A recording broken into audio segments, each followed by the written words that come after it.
श्री स्वामी समर्थ. कलौ चंड विनायकौ.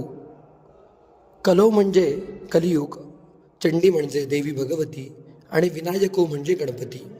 या कलियुगामध्ये देवी आणि भगवान गणेश यांची उपासना आपल्याला शीघ्र फलदायी ठरते. प्रामुख्याने आज आपण ही जी पूजा पाहत आहात, अर्थातच ही पूजा नवचंडी पूजा आणि गणेश यागपूजा एकत्रित पूजा ही केली जात आहे.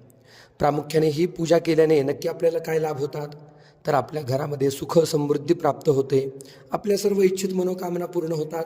देवी भगवतीच्या कृपाशीर्वादाने आपल्यावर काही शत्रुपीडा असेल तर ती निवारण होते.